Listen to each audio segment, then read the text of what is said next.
ઉદયપુર પછી અમે સીધા પહોંચ્યા કુંભલગઢ અને આ જગ્યાએ તો પહેલી નજરમાં જ દિલ જીતી લીધું.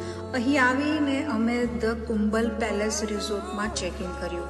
રિસોર્ટમાં પહોંચતાની સાથે જ એવું લાગ્યું કે શહેરની ભાગદોડથી દૂર કુદરતની વચ્ચે આવી પહોંચ્યા હોઈએ. ચારે બાજુ હરિયાળી, શાંત વાતાવરણ અને સુંદર નજારાઓ. અહીં પસાર કરેલી દરેક ક્ષણ ખરેખર યાદગાર રહી.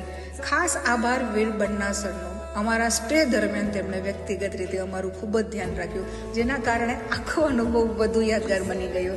કેટલીક જગ્યાઓ માત્ર ફરવા માટે નથી હોતી, ત્યાંથી એવી યાદો મળે છે જે લાંબા સમય સુધી તમારી સાથે રહે છે, અને આ જગ્યા મારા માટે એવી જ રહી.